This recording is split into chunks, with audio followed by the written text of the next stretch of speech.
मित्रों नमस्कार। मैं वीरेंद्र कुमार यादव आज भारतीय संवैधानिक विकास के अंतर्गत पिट्स इंडिया एक्ट 1784 से आगे बढ़ाएंगे। आज हम चार्टर एक्ट पर चर्चा करेंगे और देखेंगे कि विभिन्न चार्टर अधिनियमों की कौन कौन सी बातें हमारे संविधान के विकास में प्रभावी रही। सबसे पहले मित्रों 1793 का चार्टर एक्ट देखते हैं।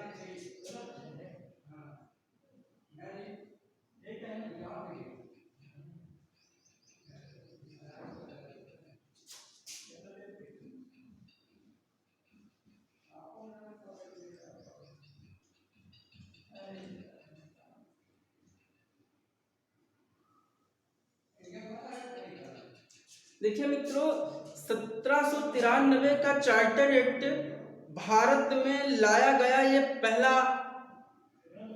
अधिनियम था, जिसे विशेष रूप से या दूसरे नाम से राजलेख भी कहा जाता था। इससे पहले बहुत सारे अधिनियम आए, लेकिन वो बहुत अल्प समय के लिए आए। यहाँ से निर्णय लिया गया कि कंपनी को कार्यों के लिए कुछ समय दिया जाए, और इसीलिए चार्टर अधिनियम का जो दौर आया इसमें 20-20 वर्ष के लिए कंपनी के अधिकारों को बढ़ाया जाता रहा। तो जो ये अधिनियम है 1793 का चार्टर, इसकी जो प्रमुख बातें थी वो हम आपको बता देते हैं कि इस चार्टर अधिनियम की प्रमुख बातें कौन कौन सी थी।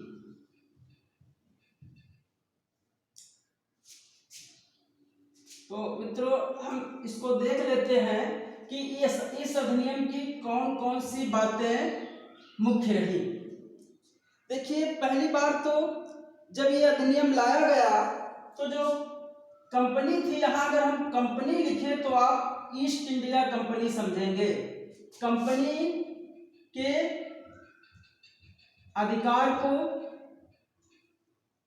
पहली बार, अधिकार ही समझे नहीं अधिनियम समझ जाए, अधिकार को 20 वर्ष के लिए बढ़ा दिया गया। यानी क्या किया गया, इस अधिनियम द्वारा जो कंपनी का अधिकार था उसको 20 वर्ष के लिए बढ़ा दिया गया।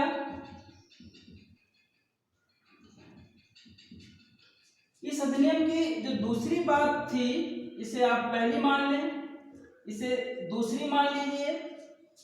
दूसरी के अंतर्गत ये निर्णय लिया गया कि जो बोर्ड ऑफ कंट्रोल था यानी नियंत्रक मंडल, उसके जो सदस्य थे उनको अब पैसा भारतीय निधि से दिया जाने लगा। यानी जो नियंत्रक मंडल के सदस्यों को, नियंत्रक मंडल के सदस्यों को वेतन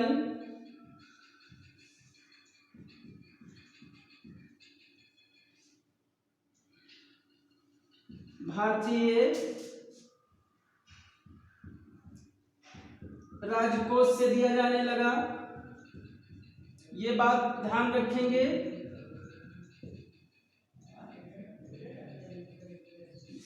जाने लगा, ये वही नियंत्रक मंडल है जो कि पिट्स इंडिया बिल 1784 में बनाया गया था।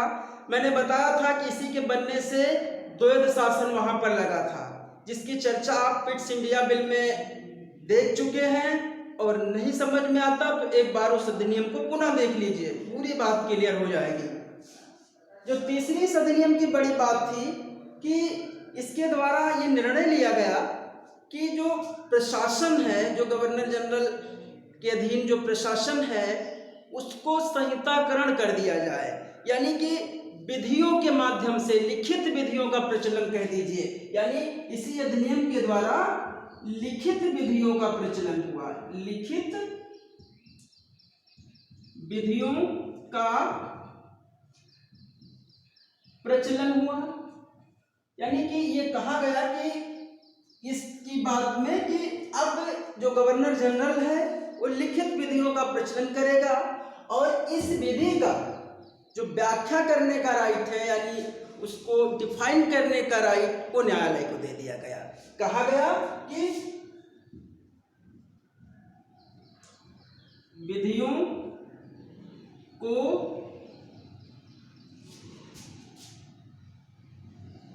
व्याख्या करने का अधिकार न्यायालय को मिला।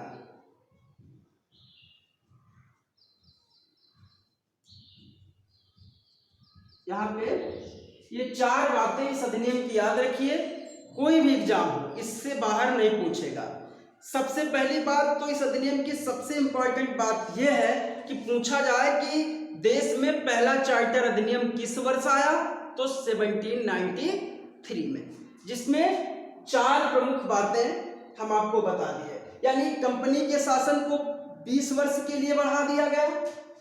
नियंत्रक मंडल यानी बोर्ड ऑफ कंट्रोल के जो सदस्य थे उनको वेतन भारतीय राजस्व से दिया जाने लगा।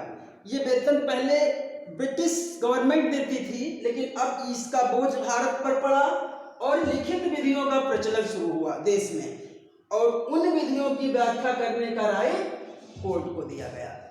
तो इस अधिनियम की ये बात याद रखेंगे, कई बार ये वाला प्रश्न पूछा गया है, ये वाला कि किस अधिनियम के द्वारा नियंत्रक मंडल के सदस्यों को जो वेतन है वो भारतीय निधि से दिए जाने का निर्णय लिया गया। तो आप ये ध्यान रखेंगे। देखा मित्रों कि इसकी जो पहली धारा है वो 20 वर्ष के लिए कंपनी के शासन को बढ़ा देती है और जैसे ही 20 वर्ष पूरे होते हैं तो देश में एक नया अधिनियम आ जाता है। उसके बारे में हम बताते हैं आगे।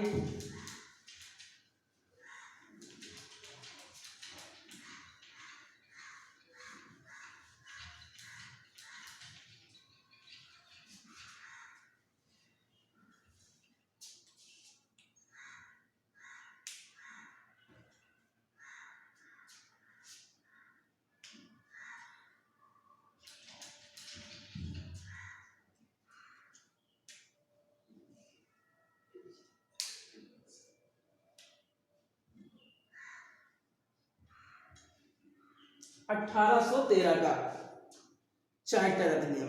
देखिए उस अधिनियम में ये निर्णय लिया गया था कि इसको हम 20 ईयर के लिए बढ़ा रहे हैं और 20 वर्ष बीते जैसे एक देश में नया अधिनियम आ जाता है और ये अधिनियम 1813 का चार्टर अधिनियम कहलाता है।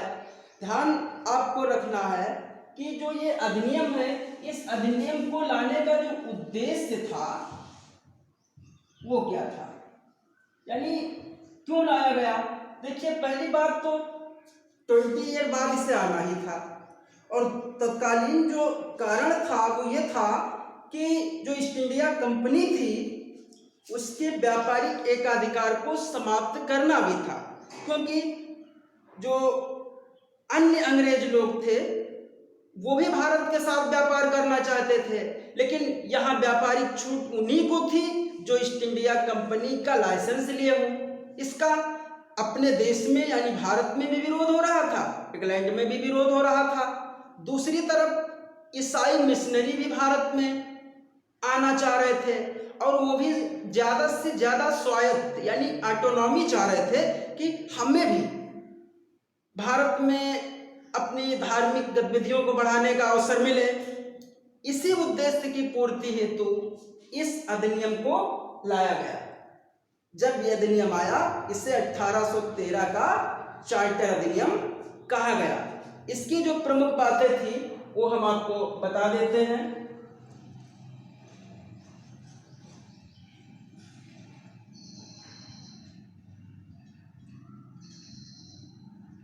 अठारह सौ 13 का जो अधिनियम है इसकी जो मेन प्रमुख बातें हैं उसको भी आप समझ लीजिए।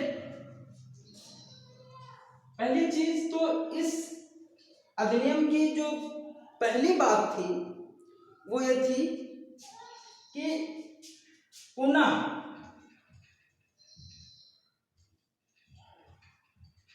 कंपनी के अधिकार को 20 वर्ष के लिए बढ़ा दिया गया। यानी ये कहा गया कि जो कंपनी है उसके अधिकारों को एक बार फिर नेक्स्ट 20 ईयर के लिए बढ़ाया जाता है। जो दूसरी बात इस अधिनियम के तहत लाई गई उसमें ये कहा गया कि जो ईसाई मिशनरी हैं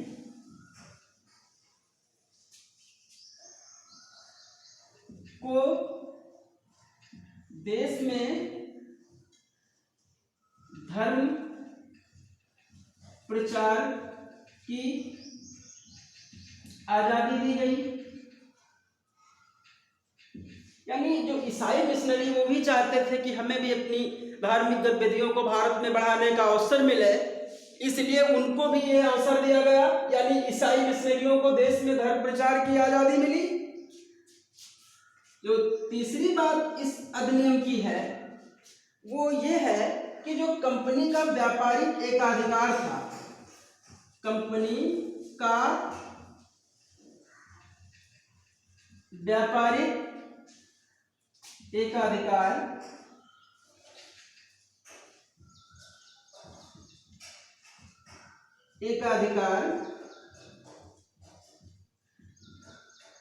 समाप्त किया गया।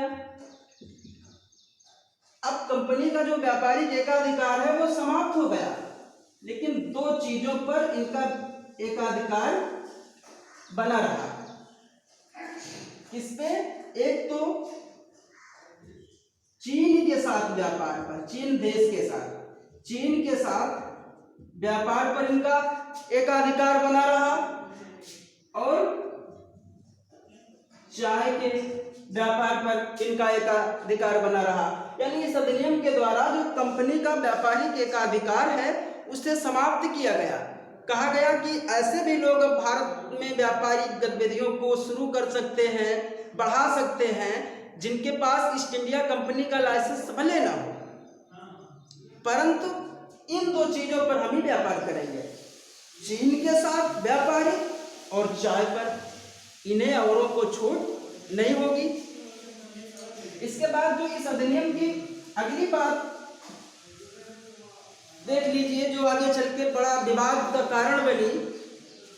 जब यह अधिनियम आया तो उस समय भारत में शिक्षित या साक्षर लोगों की जो संख्या है वो कम थी, और ब्रिटिश सरकार ये चाहती थी कि यदि भारत में ही कुछ हमें पढ़े लिखे लोग मिल जाएं तो हमें बाहर या ब्रिटेन से अपने लिए क्लर्क यानी बाबुओं को ना लाना पड़े।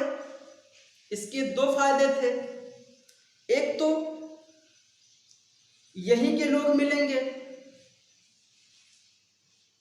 दूसरी बात इन्हें वेतन कम देना पड़ेगा। यानी उनके कई फायदे, यहाँ के लोग मिल जाएंगे, वो हमारे गतिविधियों में आएंगे, वो हमारे से अपनी हमारी जो विचारधारा है उसको स्वीकार करेंगे, अपने लोगों में फैलाएंगे, और दूसरी चीज फ्री में मिल जाएंगे। जबकि हम अंग्रेज या इंग्लैंड या कहीं अलग से लाते हैं तो हमें तमाम मजदूरी देनी पड़ेगी। तो उन्होंने सोचा कि क्यों ना कुछ भारतीयों को शिक्षित कर दिया जाए, क्योंकि भारतीयों में शिक्षा का स्तर बहुत उस समय लो था, और यही कारण है कि इस चार्टर एक्ट के द्वारा प्रतिवर्ष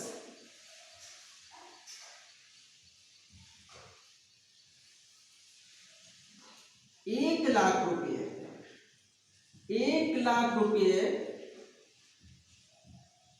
भारतीयों की शिक्षा पर व्यय करने का निर्णय लिया गया। यानी ये निर्णय लिया गया कि अब प्रतिवर्ष भारतीयों को शिक्षित करने के लिए ईस्ट इंडिया कंपनी 1,00,000 रुपये देगी। हालांकि जब ये पैसा आया तो इसमें यहाँ विरोध हो गया, क्योंकि यहाँ के लोग चाहते थे इस पैसे को हिंदी मीडियम पे खर्च किया जाए, जबकि अंग्रेज चाहते थे इस पैसे को अंग्रेजी मीडियम पे खर्च किया जाए। ये पाश्च और पाश्चात्य विवाद के नाम से प्रसिद्ध हुआ। आगे चल के लॉर्ड मैकाले इसमें शामिल होता है और फिर अंग्रेजी का वो पक्ष लेता है और फिर ये आगे चल के पैसा 1835 में अंग्रेजी माध्यम पे खर्च होता है। इसीलिए लॉर्ड मैकाले को भारत में अंग्रेजी शिक्षा का जनक कहते हैं। तो इस पे हम चर्चा बाद में करेंगे, विधिवत लेकर आएंगे।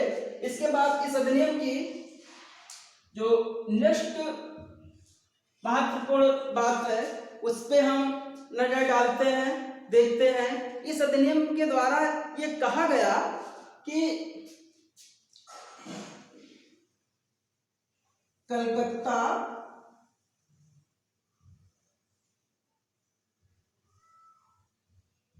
बंबई व मद्रास, जो कलकत्ता बंबई जो मद्रास है, इसके लिए यदि गवर्नर जनरल कोई कानून बनाता है तो इसका अनुमोदन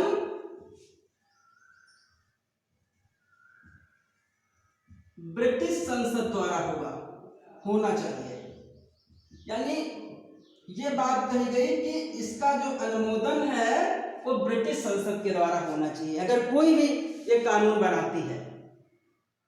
और नेक्स्ट जो बात है इस अधिनियम की वो ये रखी गई कि इसके अंतर्गत कहा गया कि जो स्थानीय स्वायत्त शासित क्षेत्र हैं, यानी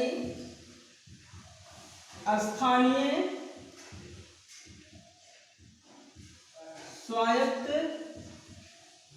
शासी जो क्षेत्र हैं, जो लोकल बॉडीज थी, जो जहां पर क्षेत्रीय समझ लीजिए ऑटोनॉमी दी जाती थी कि वहां का प्रशासन वही लोग चलाएंगे, उन्हें भी टैक्स लगाने यानी कर लगाने का अधिकार दिया गया। कर लगाने का अधिकार मिला। तो मित्रों आपको ध्यान रखना है कि जो 1813 का चार्टर अधिनियम है, वेरी इंपॉर्टेंट चार्टर एक्ट है।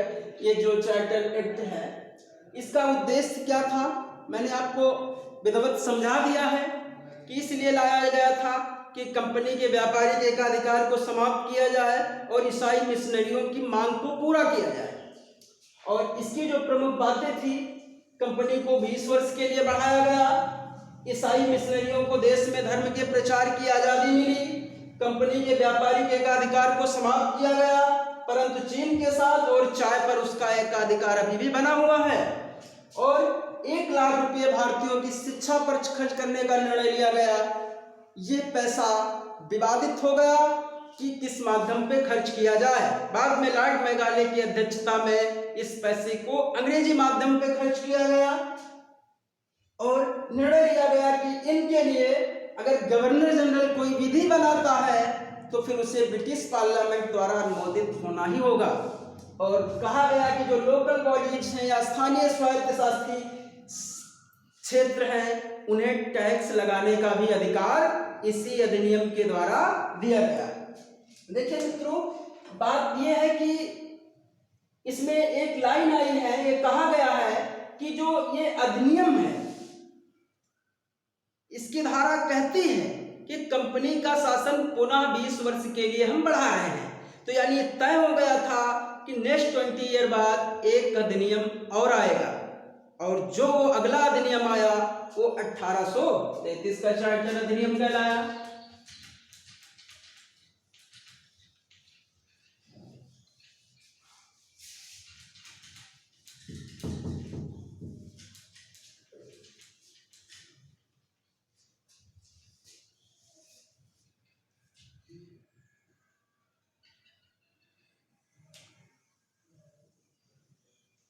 (1833) का चार्टर अधिनियम। इस अधिनियम के पीछे लाने का उद्देश्य क्या था?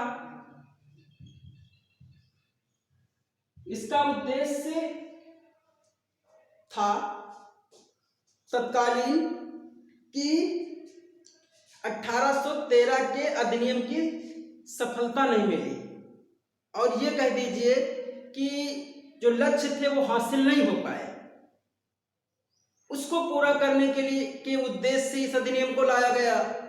और जो महत्वपूर्ण बात थी वो ये थी कि ऐसा निर्णय पहले ही हो चुका था कि 20 वर्ष के बाद पुनः जो कंपनी का शासन है या अधिकार है वो आए, इसके ऊपर एक अधिनियम आएगा, तो उसका भी पालन करना था। अब 1833 का जो चार्टर अधिनियम आया, इसकी प्रमुख बातें बहुत इंपॉर्टेंट है, इसकी जो प्रमुख बातें हैं वो क्या थी, इसको हम देख लेते हैं। प्रमुख बातें इस अधिनियम की आप ऐसे समझ लीजिए, इस अधिनियम की जो प्रमुख बातें थी वो क्या क्या थी। देखिए, इस अधिनियम की जो प्रमुख बात थी, जो सबसे बड़ी बात और सभी तरह की परीक्षाओं में पूछी जाती है और कई बार भी पूछी गई, यानी ये निर्णय लिया गया कि जो बंगाल का गवर्नर जनरल है उससे अब भारत का गवर्नर जनरल बनाया जाएगा। यानी इस अधिनियम के द्वारा बंगाल का गवर्नर जनरल भारत का गवर्नर जनरल कहलाया।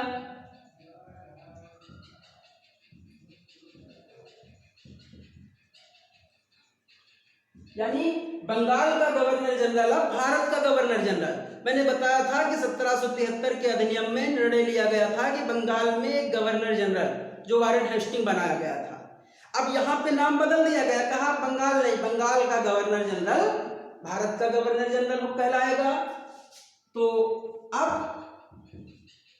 जो उस समय बंगाल का गवर्नर जनरल था वो लॉर्ड विलियम बेंटिंक था, इसलिए लॉर्ड विलियम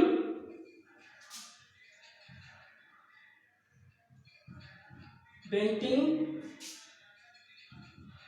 भारत का प्रथम गवर्नर जनरल बना। ये बहुत इंपॉर्टेंट सवाल है, हमेशा पूछा जाता है कि निम्नलिखित में से भारत का प्रथम गवर्नर जनरल कौन था। लोग कंफ्यूज हो जाते हैं, कोई वारेन हेस्टिंग कराता है, तो कोई सी राजगोपालाचारी कराता है, तो कोई लॉर्ड कैनिंग कराता है, कोई जो पढ़ा होता है वो लॉर्ड विलियम बेंटिंक कर लेता है, बेंटिंक। तो यहाँ पर ध्यान रखेंगे कि जो लॉर्ड विलियम बेंटिंक है वो 1833 के चार्टर एक्ट के द्वारा वो भारत का पहला गवर्नर जनरल बनता है। नेक्स्ट बात देखेंगे, अगली जो बात इस अधिनियम की होती है वो ये होती है कि देश में शासन का केंद्रीयकरण हो जाता है, यानी केंद्रीयकरण होता है। केंद्रीयकरण और विकेंद्रीकरण, ये दो बातें आप ध्यान रखेंगे। जब एक ही व्यक्ति के हाथ में सत्ता की पूरी बागडोर चली जाए उस स्थिति को हम केंद्रीकरण कहते हैं। जब शक्तियों का उपभोग कई तरह से लोग करें स्थानीय स्तर पर, उसे विकेंद्रीकरण कहते हैं। जैसे पंचायतों को विकेंद्रीकरण का सबसे बेहतर उदाहरण माना जाता है। तो यहाँ पर शक्ति का केंद्रीकरण हो रहा, मतलब एक व्यक्ति के हाथ में जा रही है। अगली बात, गवर्नर जनरल को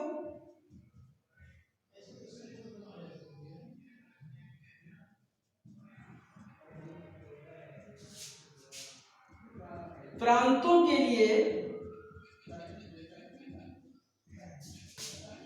विधि बनाने का अधिकार मिला।